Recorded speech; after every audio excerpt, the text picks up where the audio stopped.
Hello guys, কেমন আছো তোমরা?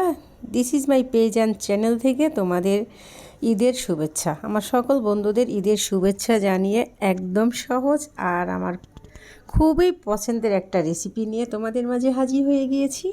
দেখো, সরাসরি রেসিপিতে যাচ্ছি। এখানে ছোট্ট একটা আলু আমি কুচি করে নিয়েছি একটু মোটা করে।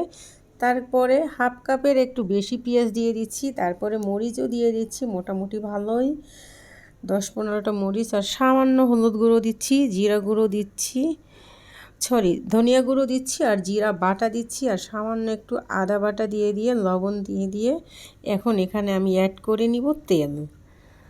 আর এই রান্নাটা আমার মায়ের হাতের এতটা টেস্ট লাগে আমার কাছে, মানে এই গুঁড়া মাছটা যদি হয় আর আমার কোনো কিছুই চাই না। এই মলা মাছটা এরকম হাতে মেখে যদি রান্না করো দেখবা টেস্টটা অন্যরকম। একটু সুন্দর করে চটকিয়ে মেখে নিব এই উপকরণগুলো, ঠিক চটকি আমি মেখে নিচ্ছি। আর এ পর্যায়ে কিন্তু এভাবেই করতে হবে, দেন করে নিচ্ছি। আর এটা কিন্তু খুবই টেস্টি একটা রেসিপি, আর গুঁড়া মাছটা আমার খুবই ফেভারেট।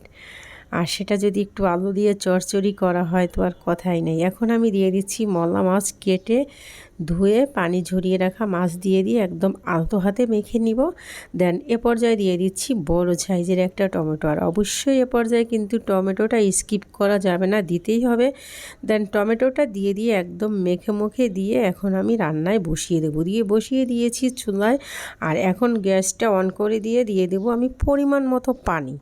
যেহেতু এটা ছোট ছোট মাছ আর আমি হাতে মেখে দিয়েছি, আমি পরিমাণ মতো পানি দিয়ে ঢেকে দিয়েছি।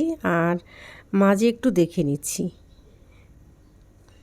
তো একটু নেড়ে চেড়ে দিয়ে আবার আমি ঢেকে রান্না করব। 3 থেকে 4 মিনিটের জন্য ঢেকে দিছি। তো দেখো 3-4 মিনিট পরে আবার ফিরে আসছি। এখন আমি একটু ধনেপাতা দিব। ধনেপাতাটা দিয়েও কিন্তু আমি 2 মিনিটের জন্য ঢেকে রেখে দিব। এটা রাতের ভিডিও, কিন্তু যদি দিনে হতো সেই রকম একটা কালার আসছে, তোমরা দেখেই খেতে মন চাইতো তোমাদেরকে। তো দেখো একটু নেড়ে চেড়ে বসি, আবার ঢেকে দিচ্ছি 2 মিনিটের জন্য। আর 2 মিনিট পরে কিন্তু রান্নাটা অলমোস্ট আমার শেষ। তো রেসিপিটা যদি পছন্দ হয় কি করতে হবে, ফ্যামিলি অ্যান্ড ফ্রেন্ডের সাথে শেয়ার দিয়ে দিতে হবে, তাদেরও দেখার সুযোগ করে দিতে হবে। আর অবশ্যই এই গুঁড়া মাছ যার যার পছন্দ এরকম একটা রেসিপি ট্রাই করতে হবে। তো দেখো আমি কি করতেছি, রেসিপিটা একদম সুন্দর করে সার্ভ করে দিচ্ছি। আর এই গুঁড়া মাছটা আমার এইভাবে রান্না করলে আমার খুবই পছন্দ। তো আজকে এ পর্যন্ত, পরবর্তী ভিডিওতে আবার দেখা হবে কোনো না কোনো নতুন রেসিপির সাথে। তো রেসিপিটা যদি পছন্দ হয় অবশ্যই লাইক কমেন্ট শেয়ার করে দিও। তোমাদের লাইক কমেন্ট শেয়ার আমাকে অনেক উৎসাহিত করে এবং আমার অনেক ভালো লাগে। তো খোদা হাফেজ অ্যান্ড বাই, ভালো থেকো।